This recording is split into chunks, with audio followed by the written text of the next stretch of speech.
Gente, acá nosotros tuvimos hace muy poquito una nota que tuvo bastante, diríamos, repercusión, rimbombancia, que fue con el Piti Fernández, el líder cantante de Las Pastillas del Abuelo y de su proyecto solista. Perfecto.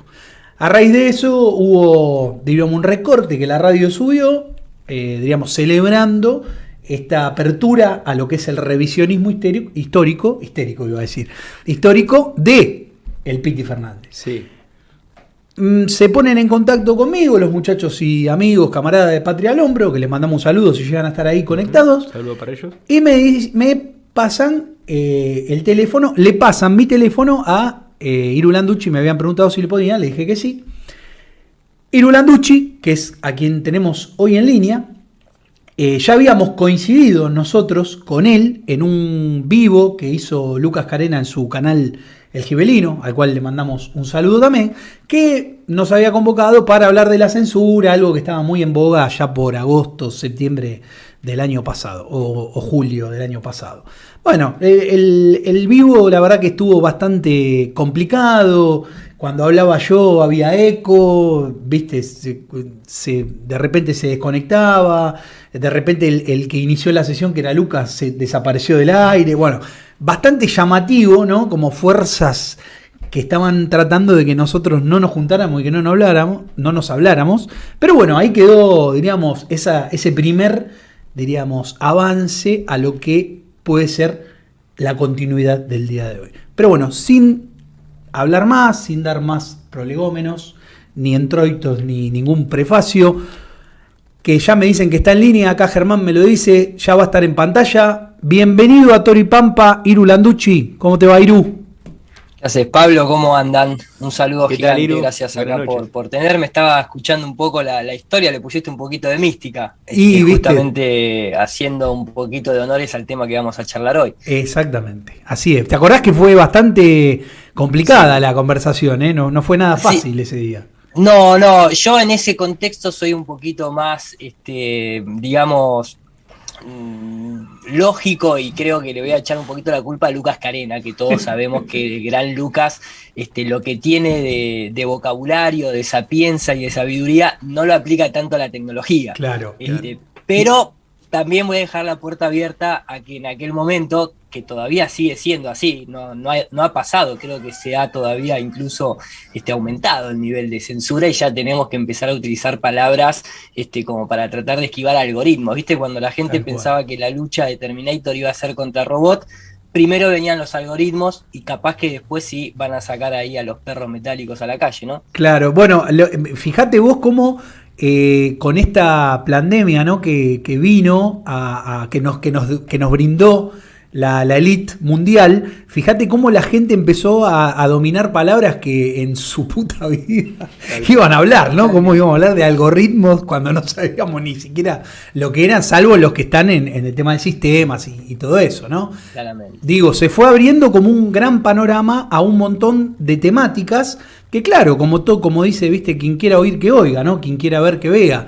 Hay mucha gente que le gusta estar tapándose los ojos y tapándose los oídos y no quiere ver la realidad. Pero bueno, habemos otros que sí nos gusta esto de la investigación, y bueno, creo que justamente tenerte a vos en el programa puede venir a iluminarnos, valga esa palabra, derivada del iluminismo, ¿no? Palabras jodidas. Palabras jodidas. A esclarecernos. Palabras jodidas. A esclarecernos. Ahí está. Mirá lo que hemos llegado, ¿no? Mirá vos. Pero bueno, a sacarnos, diríamos, de la ignorancia de muchas cosas que suceden. Pero antes de pasar a eso, me gustaría, como hacemos nosotros siempre acá en Toripampa, cuando invitamos a una persona por primera vez, van a haber muchos que te conocen y van a haber muchos que te desconocen, y otros que, bueno, que te están mirando porque te quieren putear y lo que sea. Bueno, a eso le mandamos un saludito como lo vi, siempre. escuché. Debes estar acostumbrado. Sí, sí, se me acusaba de terraplanista. Yo me hago 100% cargo, pero también tengo que agradecer porque gracias a ese cuestionamiento cosmológico, hoy estoy acá, Claro. ¿no? Entonces me parece que no, de alguna manera me enorgullece. Si me quieren tildar de eso, ¿no? Pero bueno, así también obran los ignorantes, básicamente. Exactamente. Bueno, viste, a veces es peor un boludo que un hijo de puta, dice Bueno, el, y el un boludo hijo sentido. de puta ni te cuento. Y bueno, eso ya es muy complicado. Ahí ya sí, Es claro. muy complicado. Pero bueno, presentate en sociedad. ¿Quién es Iru Landucci? Bueno, maestro, a ver, de origen argentino, platense, tengo 40 años y de profesión soy director de efectos visuales y animador por computadora. Siempre estuve relacionado en el ámbito del diseño, la animación, teniendo mis charlas en universidades, pero siempre de mi profesión hasta que a los 21 años eh, tuve una experiencia, digamos, de tipo parálisis de sueño con desprendimiento corporal. Sé que mucha gente tal vez lo desconoce, pero mucha hoy en día lo conoce, ese tipo de experiencias muy comunes. Y a partir de ahí me empecé a preguntar qué era lo que me había sucedido y de alguna manera me empecé a meter en el mundo de la metafísica, muy básica, una metafísica muy, muy básica, pero de esa que después digamos, se popularizó con el libro, por ejemplo, del Secreto, ¿no? Esta idea de que lo que uno piensa, lo que uno Lo, siente, lo lo materializa. puede manifestar, ¿no? Siguiendo una serie de un plan, digamos, y poniéndole energía a eso, uno puede manifestar de alguna manera esa realidad que está buscando. Si eso nos enseñaran en el sistema educativo, imagínate vos la cantidad de seres humanos que empoderarían, ¿no? Y hoy vamos a tocar un poco ese tema. Uh-huh. Yo tardé 22 años, 23 años en recibir esa información, cuando todavía la internet no era lo que era hoy y no estaba popularizada a través de libros como El Secreto o El Kybalión y demás, sobre todo para esas edades, que uno está muy en la boludez. A partir de ese momento, habrán pasado 7 meses, 8 meses, y inmediatamente di con el billete de $1, porque obviamente ahí se empieza a hablar un poquito de eso, entonces empieza a rozar la New Age, ¿no? De alguna manera hay mucha confusión también ahí, pero bueno, los pasos iniciales los tenés que hacer, ¿viste? Te tenés que embarrar porque si no, no vas a conocer nunca, o no vas a acercarte a esa verdad que estás buscando.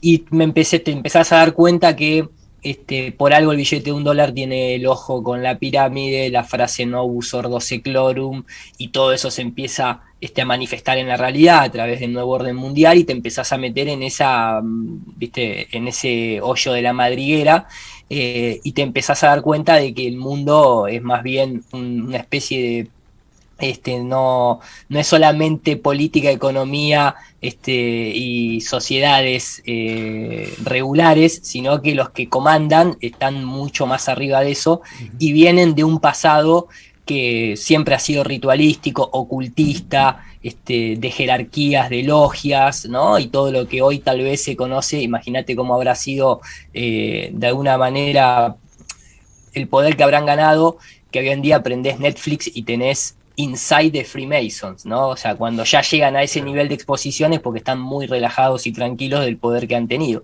Eso me ha llevado unos 13, 14 años, hasta que a los 35 años, en el 2015, siguiendo el hilo de lo que para mí y para muchos se considera una de las órdenes más perversas y destructivas que ha tenido la humanidad, que es la orden jesuita, te vas dando cuenta la parte cosmológica. O sea, que por eso yo hacía el hincapié en el chiste del principio del terraplanismo, ¿no? Pero yo me pregunté quién postuló o quién creó el modelo heliocéntrico. Y para mi sorpresa me encontré una vez más con la misma cabeza de esa hidra gigantesca, ¿no? Bien, bien. Fuiste, bueno, nos contaste un poquito cómo llegás. Primero, quién sos, ¿no? ¿Sos platense? ¿Sos hincha de Estudiante o de Gimnasia? ¿O no te gusta el fútbol? Del Lobo, maestro, sí Ah, me del gusta el Lobo. fútbol. Perdón que hice esa introducción, tal vez me fui un poquito, pero Está bien, la tiré ahí como para dejar establecido el campo de juego. está bien, está bien. Platense, sí, del Lobo, soy de Gimnasia, estuve en el 7-0 en la cancha. ¿Qué más, qué más que me querés hacer sufrir? No, no, no. Te pregunto porque, bueno, los que son oriundos de la ciudad de La Plata, pertenecen o a uno o al otro, al león o al lobo, ¿no? Es así. Es así, exactamente, sí. En este caso al lobo. Está bien. Al lobo del bosque. El creador de la bandera del club Gimnasia de la Plata fue Ramón Falcón. No sé si lo sabías. Claro. Mirá, no, la verdad que el fútbol me encanta como deporte, pero nunca me metí así de lleno en el fanatismo perdido, ¿no? Que muchas veces ese tipo de deportes te seducen, ¿no? Sí. A esos extremos. Tampoco me interesó mucho, fue más una herencia familiar en mi caso, que una cuestión sentida. El hecho de ser de Gimnasia Esgrima de la Plata. Lo quiero un montón porque obviamente después de muchos años me he hecho del lobo, he ido muchas veces a la cancha y me comí todos los campeonatos, el 7-0, o sea, me forjó una buena... El gol de Mazzoni, ¿no? Cuando pierden el campeonato. Allá Todas. creo que por el 90 y pico, ¿no? 95. En el 94, creo. 94. Exactamente, sí. 94, Bueno. 95, por ahí. 95 me parece, sale campeón San Lorenzo en Rosario, allá en la cancha de Rosario. Un campeonato un poquito raro. Y la mano de Grondona siempre estaba ahí dando vuelta. Había siempre alguna, viste, siempre me ha gustado evidentemente la cosa rara, ¿no? Ocultista, ahí estar investigar un poquitito a ver quién estaba jalando los hilos, pero sí, una cosa rara. Después, obviamente, el Lobo ha tenido otras oportunidades, ahí ya no puedo decir nada. Está bien. Pero bueno, sí, yo era muy futbolero y el fútbol me ha sacado esa pasión porque la verdad que lo que se ve es desastroso. Te das cuenta. Entre lo que son los manejos y cómo se van deprimiendo los equipos a través de la sangría que tiene de jugadores, la verdad que te saca la gana de mirarlo, ¿no? Yo pero vos admiro al que conocés puede. La historia lamentablemente para gente que nos gusta el deporte como el fútbol, la historia es muy conocida. En una taberna masónica fue que se creó lo que hoy conocemos como el fútbol. Bueno, o sea, todos esa es la los realidad. caminos nos llevan ahí, ¿no? Claro. Y sí, pero ojo, a ver, es historia pura y de hecho tenés dentro de lo que es el campo de juego el culto a Saturno, se juega 11 contra 11, la red representa a Baal, para hacer un lateral tomás posiciones egipcias, el árbitro se viste de negro, quiero decir, o sea, no es conspiración, es historia pura y dura. Claro. Es así. Sí, lamentablemente. Esa es la realidad. Che, y aparte vos lamentablemente. sos platense y viste que la ciudad de La Plata está sindicada como una ciudad netamente masónica, ¿no? Desde su construcción, ¿no? Dardo Rocha la pensó. Lo que pasa que ahí nos metemos en la historia también nuevamente, o sea, en realidad todo lo que fue la conquista de América fue llevada a cabo obviamente por las coronas europeas, pero los que hacían la mano de obra eran los templarios y los jesuitas. Exacto. Y de ahí después empezó a infiltrar la masonería, yo creo que vos la historia la conocés también bastante bien, y obviamente esa masonería que yo a veces, muchas veces escucho en muchos reclamos pedir separación de la iglesia y del Estado, que me parece perfecto, sí, pero nunca los escuché pedir la separación de la masonería y del Estado, no. Porque, casualidad, si vamos a niveles estadísticos, el 98% de presidentes, vicepresidentes y hoy en día incluso un montón de diputados, senadores, jueces de la nación, ministros, son de la masonería. Claro. Y entonces cuando las cosas funcionan mal y hay el nivel de corrupción que hay, yo le iría a golpear la puerta ahí a Cangallo. Claro. Y le preguntaría a ver qué está pasando con los valores de la masonería, ¿no? Exacto. Sí, no, eso desde ya estamos totalmente de acuerdo. Pero vamos a ir por partes, ¿no? Como dice ya el destripador. ¿Por qué no nos metés, diríamos, como para ir entrando en tema, dónde empieza, en dónde se da inicio a esto de lo que nosotros llamamos sociedades secretas, o ellos se llamaron sociedades secretas, que después pasaron a ser discretas y hoy, como bien dijiste vos, ya son descaradamente indiscretas, ¿no? Ya están ahí, ya se muestran como dijo el Piti acá en el programa, ¿no? Parecen Boy Scout, ¿viste? Parecen recopados, son tus amigos, sí. ¿Viste? Te invitan una birra. Contanos un poco, hagamos un poco de historia.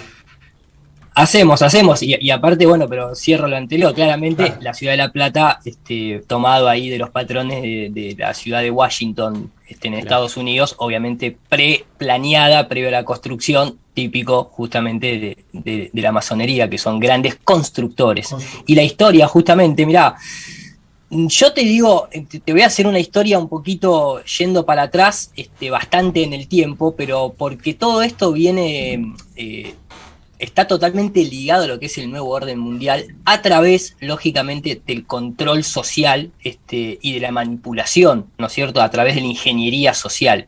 Tal vez hoy esa es una palabra que nosotros encontramos, la gente que está en el mundo de la información alternativa y que empieza a indagar, se encuentra con esta palabra ingeniería social y entiende que hay muchísimos mecanismos como para poder controlar masas a gran escala. Creo que la política y la religión son de los dos factores más preponderantes, ¿no es cierto?, para eso, independientemente de los ideales reales y de aquellas pocas personas que en la historia han utilizado, sobre todo la política, la religión no la puedes utilizar, pero sí la política para tratar de cambiar las cosas y que han sido hasta de alguna manera atacados con bombas en sus propios países, ¿no es cierto? Y demonizados, no nos olvidemos, ¿no? Demonizados.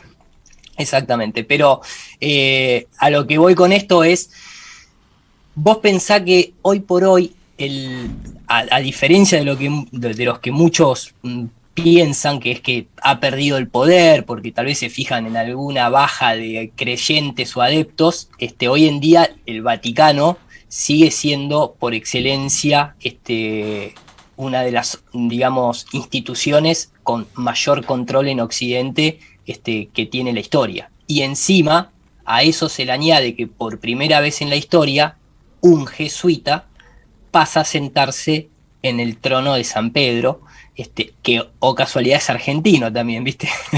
parece que la historia tiene algo ahí con Argentina, pero se da esa combinación que era algo que se buscó desde el año 1300, básicamente. Ahora voy a la historia para que se entienda. Claro. En el año 1118, justamente, 9 caballeros, estamos en la época de la Edad Media, ¿no? Digamos, de la Edad Media, crean lo que es la Orden Templaria. Seguramente la habremos visto en películas, obviamente películas que están hechas para dar una imagen, como decía Pitti, ¿no? Así como los Boy Scouts, de alguna manera la masonería son niños exploradores, los templarios son estos héroes que iban junto con los cruzados a defender el territorio santo, ¿no? Y recuperar Jerusalén y papá, y como que son héroes guerreros que obraban por el bien, cuando en realidad eran un grupo de mercenarios contratados por la iglesia, financiados por la iglesia para que custodiaran a los peregrinos que iban a Tierra Santa, porque eran totalmente asesinados a doquier, un territorio que era siempre ha sido muy conflictivo, hasta la fecha de hoy todavía sigue siendo así. En aquella época era mucho más salvaje todavía. Entonces, de alguna manera, la Orden Templaria cumple el rol de militares al servicio del Vaticano. Voy a hacer una historia corta, lógico, ¿no? Pero para que se entienda. Cuando van ahí, van a Medio Oriente y van a esos territorios santos, más allá de en el camino ir ganando muchísimo poder, tierras, cada vez más adeptos a la orden, llega un momento que también empiezan a adquirir un conocimiento ritualístico, un conocimiento que está ligado a lo metafísico y que es ese conocimiento esotérico que hoy en día se ve presente en todos los ritos de iniciación operativos dentro de logias masónicas y demás. Es un conocimiento que es como el santo grial, básicamente. O sea, es un conocimiento que evidentemente da un poder de, primero, manejo a uno mismo, a nivel de cómo comportarse con uno mismo para crecer, evolucionar y ser mejor ser humano, pero después el tema es para qué vas a utilizar ese poder, ¿se entiende a lo que voy? Sí, exacto. ¿No? Porque volvemos a los valores, por ejemplo, de la masonería. Pues, la iglesia también tiene valores que son para el bien común y demás, pero pareciera ser que siempre los altos jerarcas de esas instituciones, haz lo que yo digo, pero no lo que yo hago. Siempre, ¿no es cierto?, los bajos grados son de alguna manera los que llevan a cabo esas penitencias, por así decirlo, pero siempre los grados altos dan una cara que no es la que, ¿no? La que profesan puertas adentro. Iru, a ver, entonces, como diríamos, me voy a poner en abogado del diablo, ¿no? Sí, dale. Porque dale, aparte vos lo acabás de hacer y lo reivindicás, ¿no? No es que vos estás condenando a todos los que están dentro de la iglesia, sino justamente porque hay mucha gente que labura, de verdad, ¿no? Sabemos que si hay algo que han hecho o que hacen aún hoy en día en los barrios, los curitas, ¿no? Que colaboran con la comunidad, esos tipos no tienen nada que ver con lo que viene por encima de ellos, ¿no? Que es justamente la cúpula, ¿no? Entonces digo, está bueno reivindicar el trabajo social que se hace de esos lugares. En todas, yo creo que en todas las instituciones el 98% de la gente que está son, entre comillas, gente de a pie, claro, con buenos valores, que entienden lo que están haciendo por el bien común. Creo que pasa en la iglesia, creo que pasa en la política, creo que pasa en la masonería, creo que pasa en cualquiera de las instituciones, digamos, occidentales que nosotros podemos conocer. No voy a hablar por Oriente, lógicamente, porque desconozco, claro, pero quiero decir, en la política misma, cuánta gente hay trabajando, poniendo el hombro todos los días, para después tal vez enterarse que el presidente o tal ministro o tal otro no cumplen ninguno de esos valores, ni se ensucian las manos el 4% de lo que están haciendo los militantes, ¿no? Exacto. Por así decirlo. Sí, claro, sí, tal cual. Muchas veces uno milita desde la convicción y resulta que el que está por encima de uno lo está cagando literalmente, claro, ¿viste? Y vos decís, la puta madre, yo estaba laburando para este tipo con las mejores intenciones y resulta que se me da vuelta, ¿no? Así que en todos los partidos está entendido, que el concepto sepa que no es con el que hace, sino con estos que digitan, ¿no? Que son los jerarcas. Sí, a ver, vuelvo y retomo la historia. Una orden, palabras propias de Napoleón. Que Napoleón no era ningún nene de pecho, era grado 33 por el rito escocés, era grado 99 por el rito de Hiram Abiff, que es el rito egipcio de la masonería, que muy pocos acceden a ello. Era Cruz de Malta. Y él mismo, que fue de alguna manera envenenado por la orden jesuita y muerto ahí en la isla de Elba, dijo, los jesuitas son una organización militar, no son una orden religiosa, su jefe es el general de un ejército, no un mero padre, y la meta de esta organización es el poder en su ejercicio más déspota, el poder absoluto, el poder universal, el poder para controlar al mundo por la volición de un solo hombre, que es el Papa. Eso es historia real. Entonces, el propósito tal vez de este programa de radio, de este capítulo, por así decirlo, es dar a conocer a la gente que esa orden no solamente no se disolvió, sino que tomó muchísimo poder, claro, y que justamente, como dije al principio, por primera vez en la historia se da que no solamente esa orden sigue estando dentro del Vaticano, sino que ha logrado poner, después de envenenar a Juan Pablo I, después de hacer renunciar a un papa como Ratzinger, claro, a Benedicto, logran poner a un jesuita. Sí. Claramente una operación al mejor estilo tablero de ajedrez, ¿no? Para emular justamente otra cosa que tiene que ver con la masonería. Exactamente. Yo lo único que quería dejar en claro a nivel histórico es la conexión entre Vaticano, templario, jesuita y masón. Claro.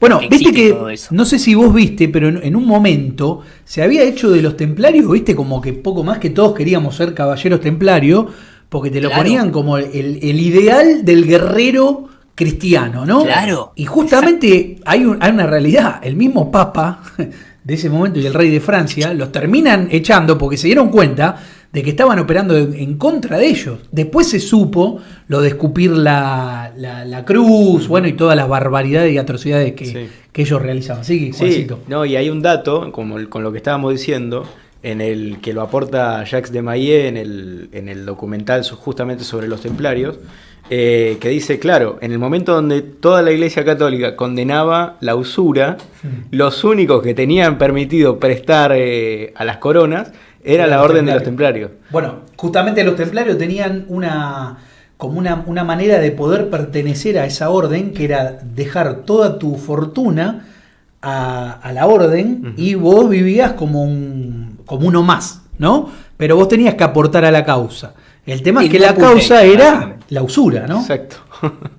Olvídate. Sí, la usura y muchas cosas más. Obviamente, ¿no? Obviamente. Pero, a ver, uniendo un poco lo que ustedes estaban ahí comentando, una vez que se crea la orden, se ponen a trabajar, pasan a ser de alguna manera la orden militar del Vaticano, protegiendo, pero también saqueando, bueno, todo lo que puede ser Vox Populis, lo que vos decías, el Clemente V Exacto. y el Felipe el Hermoso, Felipe IV el Hermoso, justamente detectan que los tipos no solamente habían tomado un poder tremendo, sobre todo en la región de Jerusalén, sino que se habían empezado a hacer de conocimiento esotérico. Claro.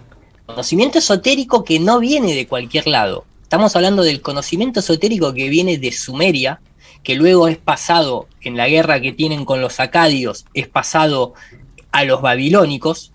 En ese momento los hebreos que eran cautivos de Babilonia toman el conocimiento de los magos caldeos, que luego pasa a estar en manos de los griegos, y cuando los romanos invaden Grecia se quedan también con ese conocimiento, y de ahí surge incluso los papados, de ahí surge el Vaticano, porque, a ver, el Vaticano no es que bajó la mano de Dios y creó el Vaticano. Son la nobleza negra de Venecia. Claro. Si hablamos de usura internacional, bueno, ahí está.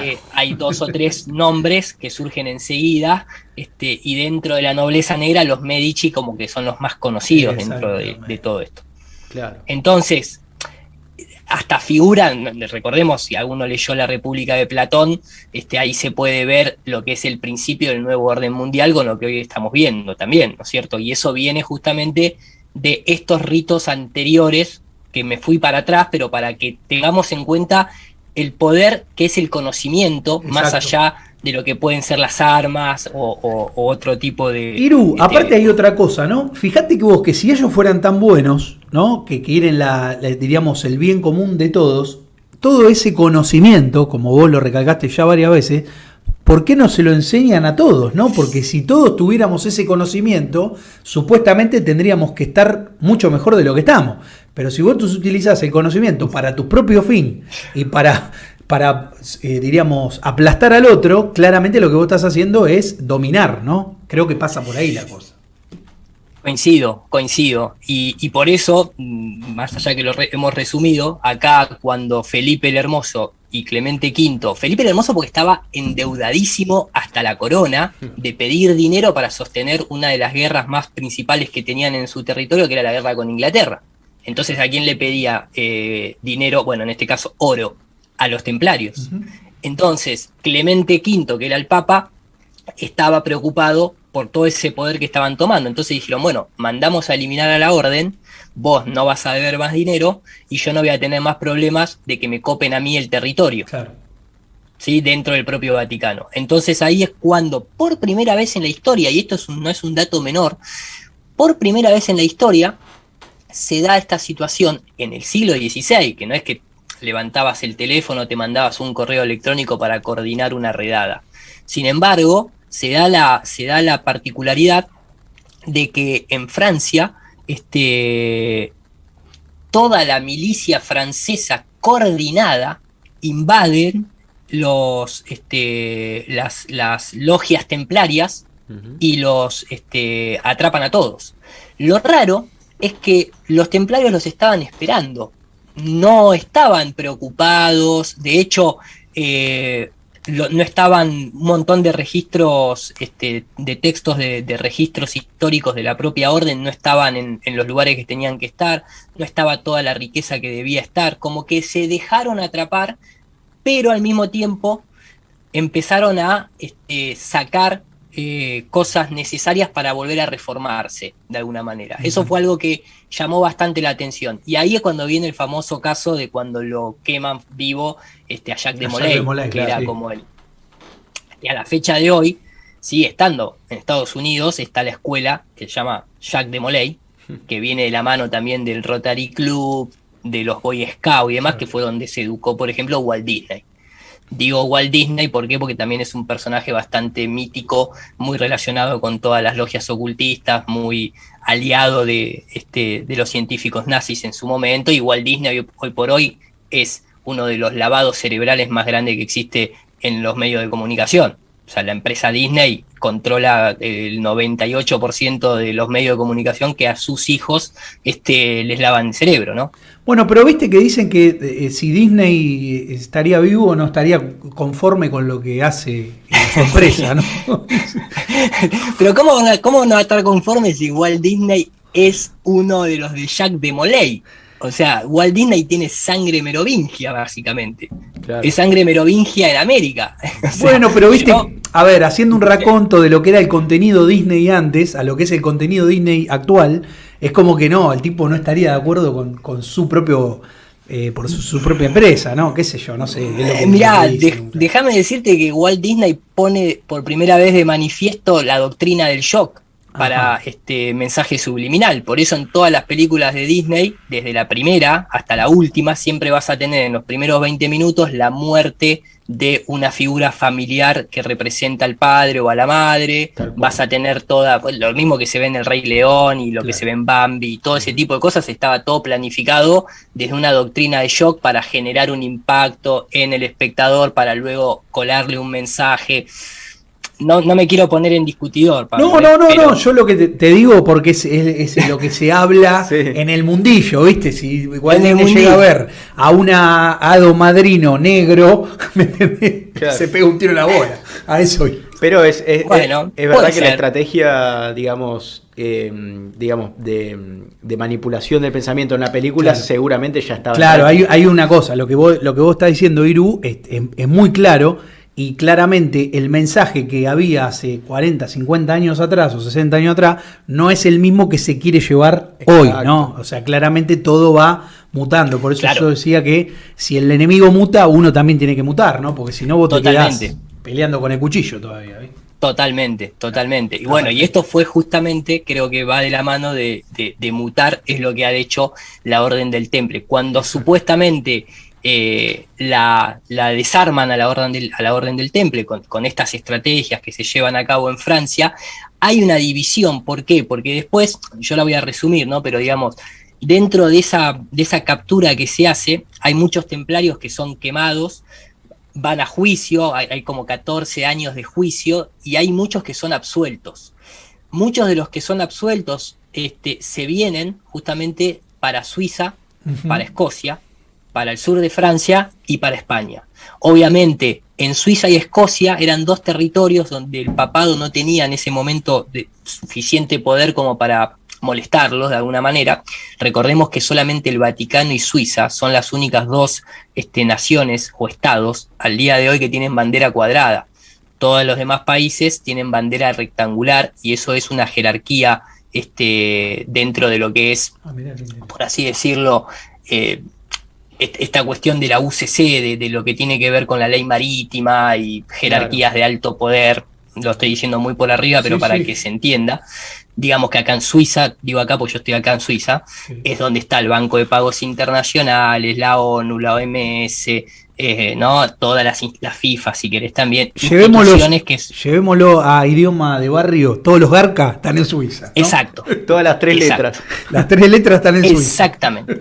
Y no solamente eso, fíjate vos qué coincidente, porque en la época que más poder tenían los templarios, incluso después de que se disuelve la orden, obviamente había mucho templario que era dueños de empresa, eran señores feudales, y por lo tanto, por más que la orden se había disuelto, esas personas eran convenientes a las monarquías.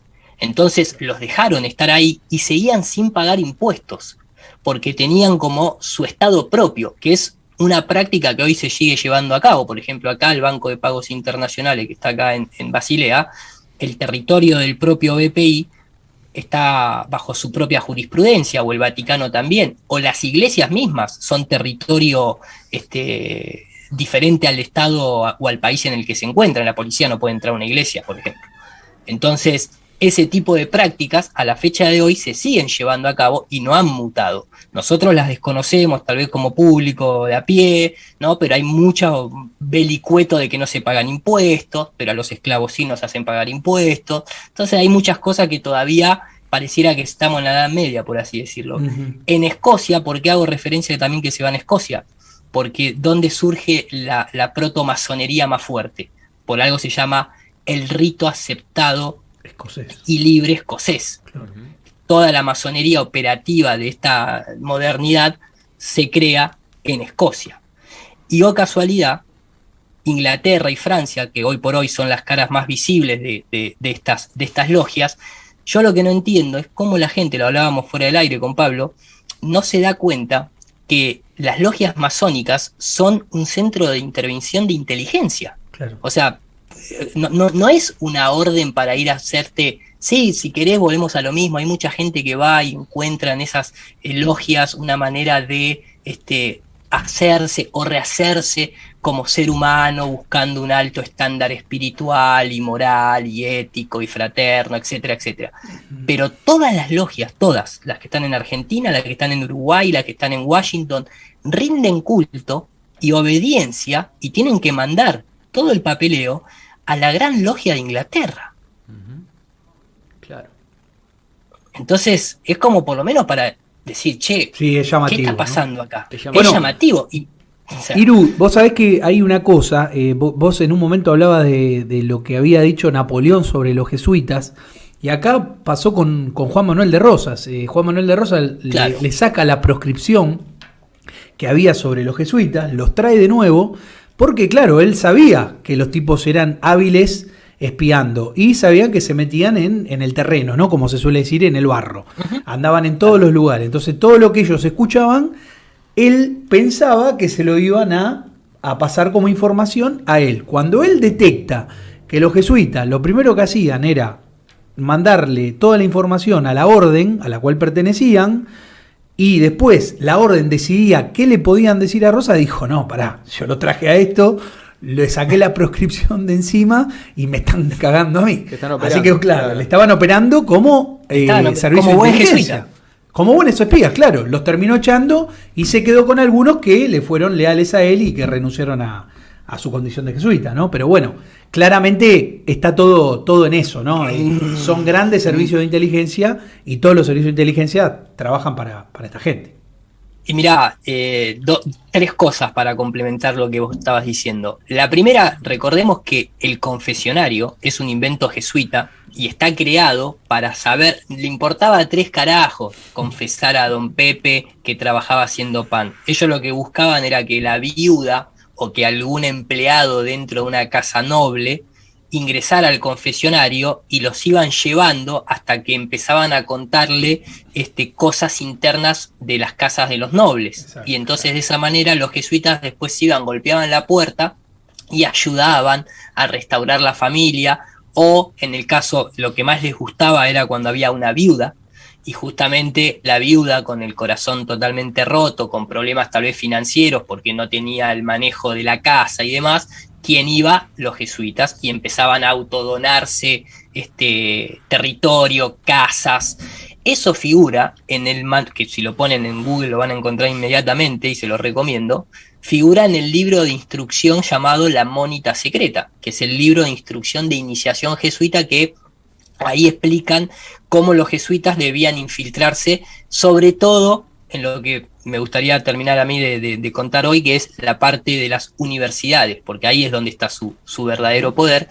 Después lo otro que te quería contar, si hoy ustedes ponen en Google etimología de la palabra jesuita, les va a salir dos acepciones. La primera es religión, que es miembro de la Compañía de Jesús, y la segunda dice coloquial, que se comporta con hipocresía y astucia. No seas jesuita y decíselo en la cara. Eso es lo que dice el Real Diccionario español. Mía. Mirá vos. Eso es así. No la tenía. Claro. Bueno, aquel que esté escuchando que lo haga, ¿no? Ponga Que lo etimología haga y lo busque, de la palabra y lo busque. jesuita. ¿Y cómo se llama el manual? La mónita secreta. Mónita secreta. Ahí está. Sí, digamos que los protocolos de Sion y la mónita secreta van de la mano uno con el otro y es lo que hoy estamos viendo que aplican al. Sí, es como que te iban al pie de avisando, la letra, ¿no? te van avisando lo que te van a hacer, ¿viste? Y vos lo tomás, viste que ahora, viste que con el tema de la pandemia esta que tuvimos o que tenemos, viste, ya no se sabe si hay, no hay, no sabes nada, ¿no? Porque Sí. estamos tan informados que al final estamos desinformados, no sabes si podés ir a Rosario, viste, pero después ves que está todo lleno por todo. Bueno, es lo que se vive hoy en día, ¿no? Lamentablemente. Pero todos se hicieron orwellianos, ¿viste? Todos leyeron 1984, o te hablan de Un Mundo Feliz de Huxley, ¿viste? Son todos grandes, avesados lectores, todo, pero, a ver, yo no creo que los tipos estaban vaticinando o profetizando, lo que estaban haciendo era bajar la línea de lo que iba a suceder, ¿me entendés? Y con los libros estos que vos citaste, pasaba exactamente lo mismo. Le vamos a dar tal cosa, y lo están haciendo. O sea, no. Mirá, George Son Orwell descarados. se llamaba George Orwell, ¿eh? George Orwell tenía otro nombre y era hijo de un alto cargo inglés que no me acuerdo ahora dónde pertenecía. O sea, quiero decir, Wells también, cuando hacía la Guerra de los Mundos, o sea, H. Wells, perdón, Metrópolis, no, son, mirá, eso funciona muy claramente porque justamente vos tenés hoy por hoy, tal vez sos una persona poco conocida, uno de los actuales grandes filósofos que le gusta leer y ha financiado un montón de sus trabajos perteneciente a los épicos filósofos Illuminatis por excelencia. Lo tenés a un Nietzsche, por ejemplo, pero en la actualidad lo tenés a un Leo Strauss. Léanlo y fíjense si no es una actualización justamente de lo que ya se vaticinaba o se planificaba en aquellas épocas, porque a través de libros como lo de George Orwell, vos no te olvides que en la doctrina del shock, que es algo que se tiene muy bien estudiado en el comportamiento humano, que es lo que se hace a través de Hollywood, te sensibilizan. Entonces cuando lo recibís, vos ya estás acostumbrado. Exacto. Si Hollywood no violara nuestras mentes con películas de asesinos y tiros y muertes, la gente no saldría a matar de la manera que sale a matar. No tendrías un nene de 14 años sin ningún tipo de pudor pegándole un tiro para sacar una zapatilla a un tipo. O sea, eso es justamente sensibilizar, es normalizar algo que no debería estar. Exacto. Bueno, viste que nosotros en la charla con Piti se nos cagaron de risa varios. Estamos en una guerra espiritual y lo charlamos con vos fuera del aire. Y justamente estos dementores, que yo hice diríamos, la connotación de lo que es Harry Potter, se alimentan justamente de las emociones y del sufrimiento de la gente, ¿me entendés? Y esta gente que tiene ese conocimiento del cual vos venís hablando, lo que hace es generar lo que genera en las personas para ellos hacerse cada vez aún más fuertes, ¿no? Y por eso pasan las cosas que están pasando. No son meras casualidades lo que sucede. No. Esto es preocupante. Está muy planificado todo. Exactamente. Bueno, y mira, yo mencionaba esto, pero tal vez la gente también desconoce. Hollywood, que significa el bosque sagrado, que está relacionado con los templarios justamente, las primeras películas que eran para adoctrinar esta idea de matar a los indios, pero que era algo bueno, obviamente porque había que quedarse con sus territorios, etcétera, etcétera, pero todas las películas de los cowboys eran todas producidas por jesuitas. Mirá. Hollywood está creado por jesuitas. Athanasius Kirchner es un jesuita del año 1600 y pico, padre de la egiptología que luego se mete dentro de ritos masónicos, padres de teorías que no vienen al caso, pero fue el creador inicialmente de lo que se conoce como la linterna mágica, que es lo que hoy es un proyector de cine, que ya en su época la iglesia lo utilizaba para atormentar a la gente, sobre todo en la época de la Inquisición. Ya se dibujaban demonios, ¿no? Se trasladaba un poco la historia bíblica a imágenes que luego se proyectaban en la pared. Entonces, a lo que voy es toda esa bajada de línea. Por eso yo quería llegar a esta parte, a ver si la puedo dejar clara. Cuando los templarios son así condenados y se separan, la mayoría de los que fueron a Francia fueron todos ejecutados, pero una gran parte fue para lo que es España. Y ayudan, hacen lo mismo que hicieron con el Vaticano, brindan sus fuerzas militares, porque los tipos eran muy grosos militarmente, a lo que después es la corona de Cataluña y Aragón, y ayudan a crear la monarquía esa. Entonces, a partir de ese momento, en toda la parte española de Cataluña, de Aragón, ganan muchísimo, pero muchísimo poder. Y ahí se empiezan a meter las familias, que tal vez muchos conozcan los apellidos, que son los Borja o los Borgia, depende si lo lees en español o lo lees en italiano.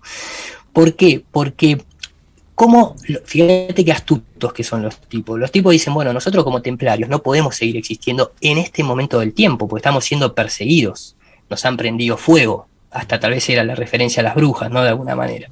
Entonces, nos venimos para estos lados y le vamos a jurar destrucción al Vaticano por lo que nos ha hecho, porque Jacques de Molay, mientras que lo quemaban vivo con fuego lento, los maldice a Felipe el Hermoso y a Clemente V. Felipe el Hermoso muere en menos de un año, y Clemente V muere creo que a los 70 días de haber quemado a Jacques de Molay, lo cual es una clara referencia a que los tipos seguían estando ahí presentes, lógicamente, ¿no?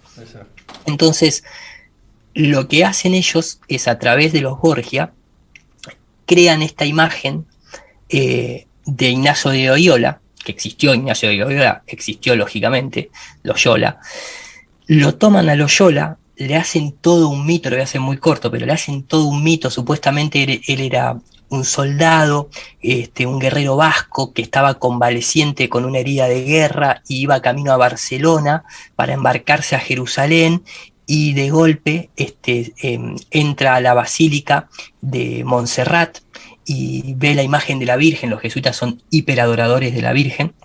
En Montserrat tenés la Virgen negra justamente, y cuando ve la Virgen cae de rodillas y empieza a rezar de manera, esto es la historia real, de manera exagerada, como que empieza a entrar en un trance, y se quita su espada y se quita sus ropajes, y ante el altar jura obediencia y divinidad absoluta, y le entrega a los pobres de ahí de Montserrat, le entrega su espada, le entrega la ropa, se va a vivir a una caverna. Durante un año está en una caverna mirando de frente a Montserrat, mirando ahí a la Virgen, y empieza a tener estados de conciencia alterados, empieza a tener alucinaciones, todo tipo de cuestiones místicas. Se llega a decir incluso que empieza a sanar personas. Mirá la historia que inventaron, empieza a sanar gente, y de golpe, cuando vuelve al pueblo, queda 8 días, literalmente 8 días paralizados, sin poder moverse,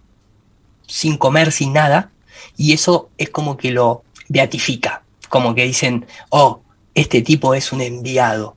Y con esa historia que yo te estoy contando, que te puede sonar a ridícula, es que se establece de que la orden jesuita, de alguna manera, o este tipo de caballeros, tenían que integrar una orden religiosa.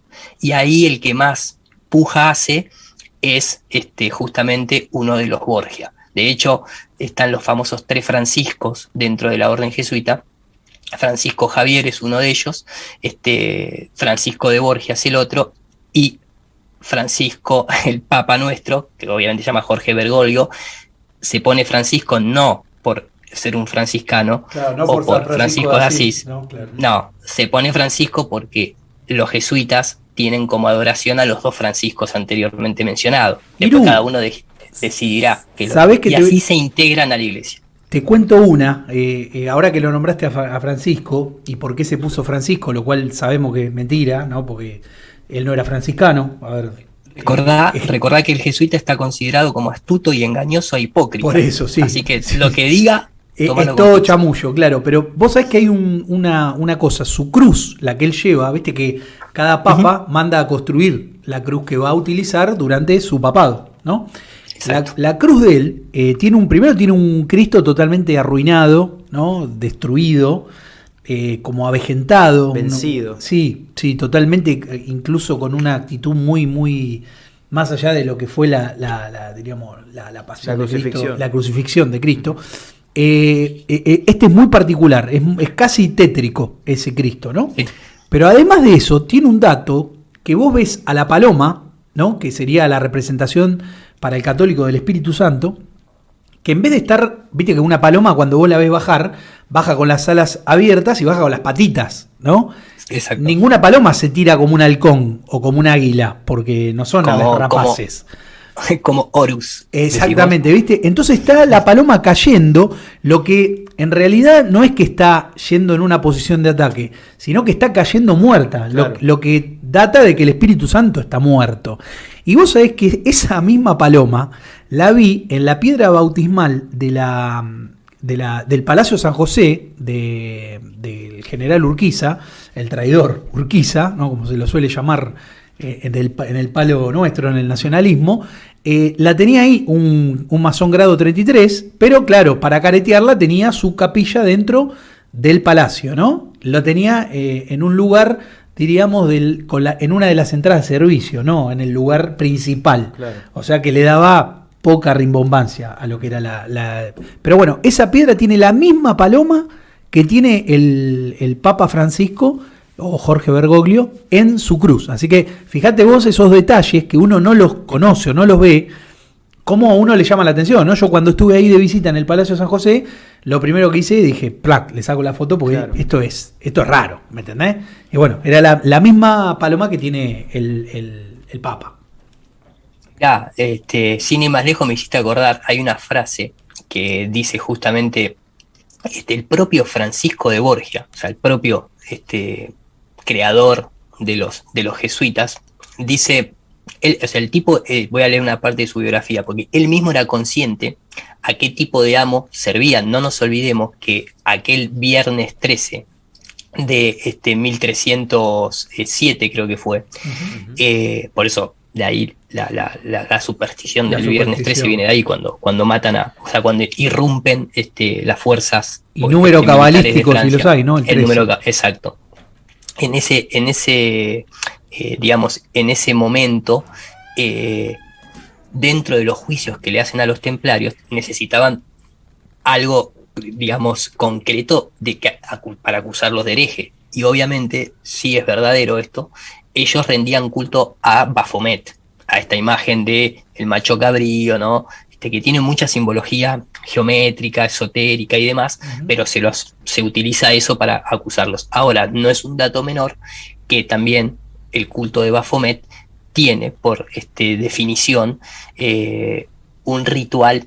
Yo no voy a referirme a cuestiones cristianas, sino que tienen como ritual antihumano, o sea, que les importa 3 carajos la vida de los seres humanos, porque Exacto. aparte también dentro de lo que era la orden jesuita templaria había mucha sodomía, y no nos olvidemos que la orden jesuita pertenece al 9º círculo, tomado de Dante, de la Divina Comedia, pero que hace alusión a lo que es la pedofilia. Y si vamos al Vaticano y vamos a Hollywood o cuestiones de instituciones jesuitas, me parece que ese nombre o ese concepto está ampliamente presente dentro de esas instituciones. Y más Entonces, hoy en día, ¿no?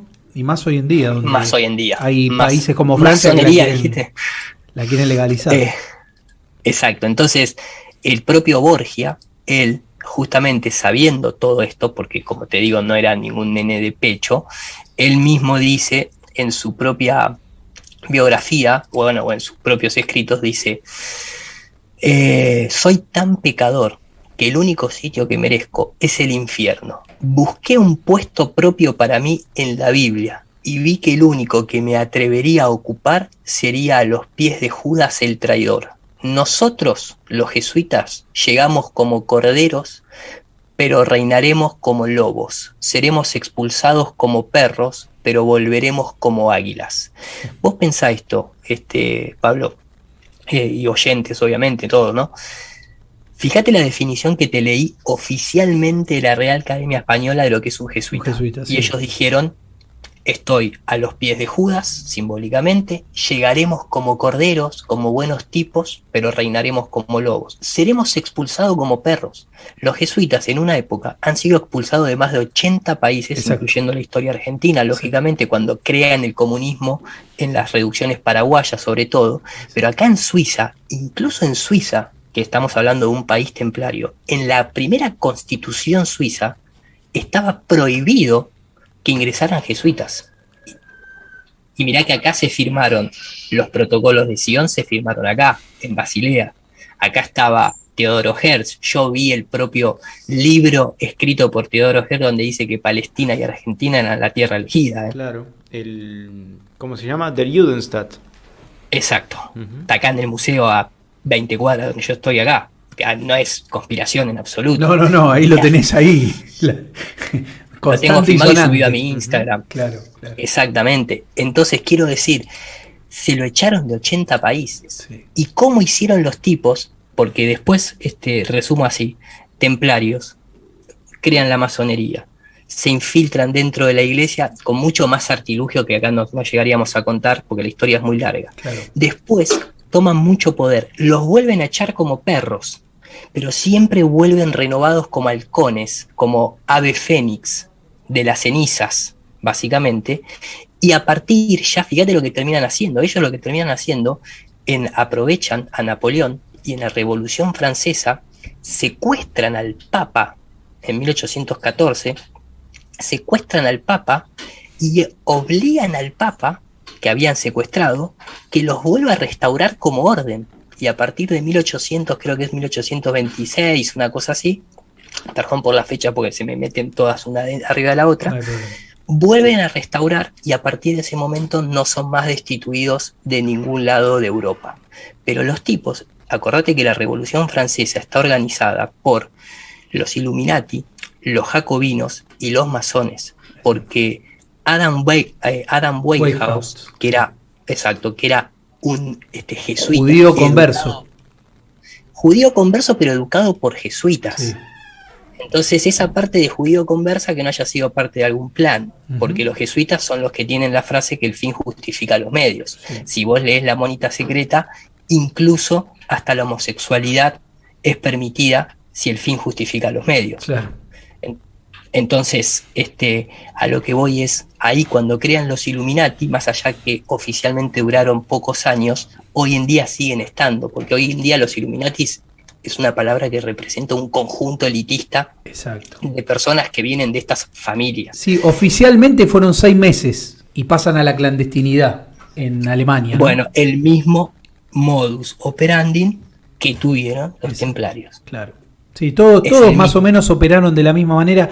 En realidad son siempre los mismos que se van camuflando. Y bueno, bien estuvo esa cita que vos traés, ¿no? De que serán expulsados como perros y volverán como lobos, ¿no?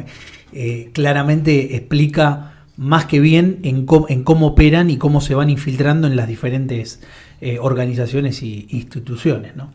Vos pensás que el jesuita Petavius y Scaliger fueron los jesuitas encargados de crear la cronología anterior al siglo XVIII, y de ahí que los historiadores matemáticos rusos como Fomenko, cuando son contratados por la Royal Society de Londres, los tipos dicen acá hay algo que no encaja porque siguiendo los ciclos celestes, esto pasó ahora en nuestro siglo, pareciera ser que la historia la repitieron una y otra vez y nosotros no estamos en el año 2000 y pico. Se han agregado más de 1000 años a la historia. Claro. ¿Y quién escribió la historia? 2 jesuitas. Eso es, nuevamente, eso es algo oficial. La historia que nosotros leemos, que vienen de los monasterios, de los escribas, no es que la gente común estaba educada. Por eso, el mayor de los logros de los jesuitas, y con esto lo cierro, fue justamente el verdadero poder. Déjame que acá lo voy a encontrar rápidamente. Dice, la estrategia que le llevó a la cima del poder mundial es haber sido desde muy temprano una orden religiosa con estructura militar, pero conformada también por laicos que no son sacerdotes ni monjes. El éxito total empezó cuando la orden se focalizó en la actividad educativa, abierta a los no religiosos con el fin último de infiltrarse en todas las ramificaciones del poder. De ahí la monita secreta y de ahí que a la actualidad de hoy, desde un Donald Trump a una Hillary Clinton a un Guaidó, son educados en universidades jesuitas. Claro, claro. Qué tema, ¿no? Qué complicado. ¿En quién confiamos, no? Claro, en uno. En Dios confío. En uno. En uno y en uno. Ahí está. En uno mismo. En uno mismo, sí, pero qué difícil la hacen y qué macabros terminan siendo, ¿no? Porque de los, diríamos, de aquellos que están distraídos o los impávidos, es que ellos se siguen nutriendo y llevan agua para su molino, ¿no? Lamentablemente construyen poder a cada paso que dan. Mirá, coincido totalmente. Vos pensás que todas estas figuras, tanto, mira, hay una frase exquisita para entender un poco la actualidad que es de Cosmos Medici, uno de los primeros Medici que fue papa, y dice: si nosotros logramos unir la religión, la política y la ciencia, habremos dominado el mundo. Yo hoy les hablo de la orden jesuita porque yo no me metí a estudiar la orden jesuita en su carácter, digamos, militar y político. Yo me metí a estudiarlo cuando empecé a cuestionarme la cosmología, tal vez como lo hizo Fomenko, y vi, fíjate qué astutos que son, los tipos pasaron de ser militares operativos, de ir al combate ellos, a ellos organizar ejércitos.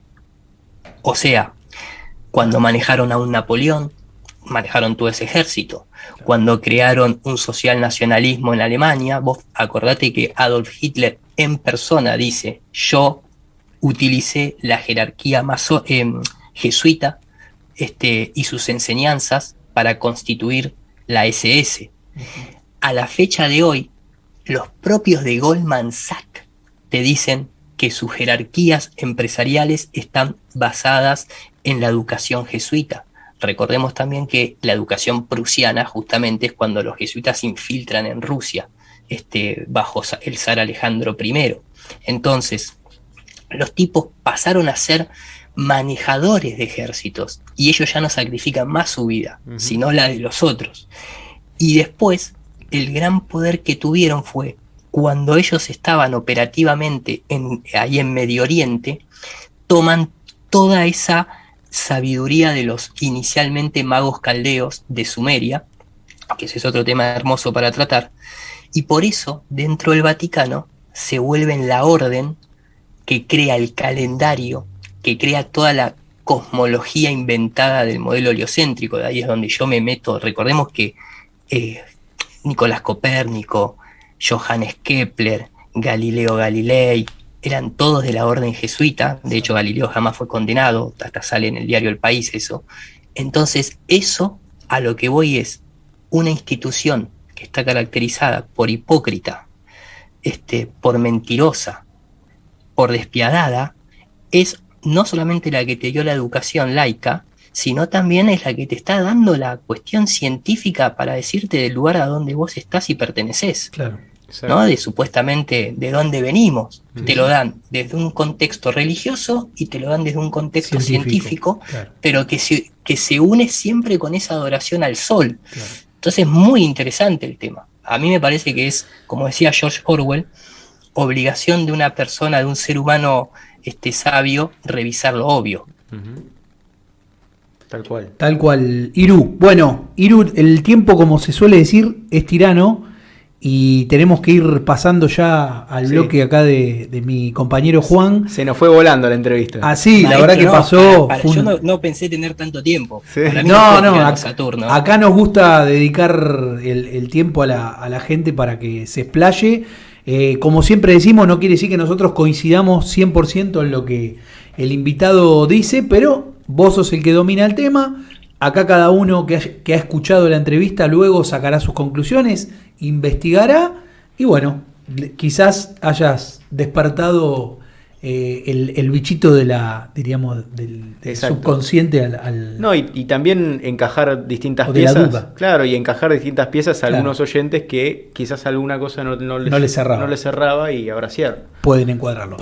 Iru. Acá lo que hablé es historia que la pueden encontrar, eso es lo bueno. Así que, como vos decís, el ejercicio de cada uno de los oyentes. Yo tengo mi canal que se llama Nur para Todos, toco estos temas, también están invitados aquellos curiosos que quieran conocer un poco más, pero lo que se dijo hoy acá es lo que está escrito en papel, así que habría que ver quién escribió ese papel. Está bien. Esa es la recomendación. Esa es la recomendación a los oyentes. Iru, ahí nombraste tu canal de YouTube, es Nur para Todos, así que todos los que quieran seguirte, vayan allá.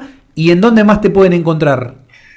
Con ese nombre en todo lo que es Twitter, Instagram, YouTube, Odyssey, Twitch, hay que estar vacapeado porque ya me cerraron 4 canales.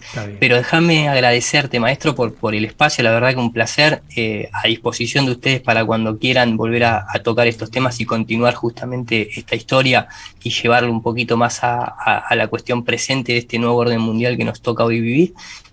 Un saludo enorme a Piti también, bienvenido al club de los revisionistas, podríamos decir, un fenómeno, pude hablar gracias a vos, Pablo, y la verdad que un tipo que también se está empezando a informar de todo esto y tiene una llegada muy importante, pero gracias de corazón por la invitación y el espacio acá, en tu programa. No, para mí un placer, desde ya tenés este espacio abierto, para cualquier momento. Ya nos queda pocos programas este año, pero el año que viene seguramente te vamos a estar molestando de nuevo para poder charlar un poquito más con vos. Dale, gente, muchas gracias, en serio. Gracias, Iru. Te mando un gran abrazo. Hasta luego. Chau. Bueno, así pasaba Iru Landucci, bastante... diríamos controversial, ¿no? Controversial. Esto que ha dicho, como dijimos mientras estábamos al aire con él, aquel que quiera seguir ahondando en la materia puede buscarlo. Ahí estaban preguntando por el tema del culto al sol. Sí. Si buscan van a encontrar bastante información. Yo no tendría hoy algo para recomendarles, no sé si vos. No, yo tampoco. Pero parece ser, digamos, como extrayendo una conclusión de todo esto, que viene a ser un traspaso tradicional de algo, de una cosmovisión y una práctica ritualística en lo que viene a ser todo este paso de organizaciones y sociedades secretas y la transformación y la mutación entre una y otra. Sí, que pasa es que también podemos decir que desde el paganismo se adoraba el famoso sol negro, ¿no? Sol negro, claro. Que se suele hablar. Sí. El tema es que en todo lo bueno siempre hubo infiltración. Siempre. Entonces, tomar 100% cada cosa de lo que nosotros creemos que es pura y absoluta, bueno, creo que ahí es el error, ¿no? No podemos tomar todo, tenemos que sacar de cada lugar lo que nos sirve para poder construir algo mejor. No, y además hay una cuestión que creo que es por lo mejor que sirve hacer este tipo de programas, como muchos otros que hemos hecho donde quizás se tocaban algún tema controversial, que es que una vez que uno se pone en una postura de revisión, no es tan fácil como informarte de la postura oficial. Es decir, la postura oficial o la historia oficial en varios aspectos, ¿no? En varios temas, es una. Exacto. Después vos entrás a la revisada y tenés, pero para elegir corrientes. Claro, hay un montón de corrientes. Un montón. Y tenés la reescrita. Entonces esto es complicado. Es complicado. Digamos, no es fácil. Sí. Pero cuando uno empieza a poner en práctica el sentido común y el espíritu crítico, o el pensamiento crítico real, ahí empezás a ver, bueno, los buenos no eran tan buenos y los malos no son tan malos. Exactamente. Y así terminamos este bloque. Perfecto. Y vamos a pasar al próximo bloque. Nos vamos con una canción que elegí yo, que me parece que viene como anillo al dedo. Es de la agrupación B8, la primera banda que funda Ricardo Iorio. Y la canción se llama El vivo sustento del Inquisidor.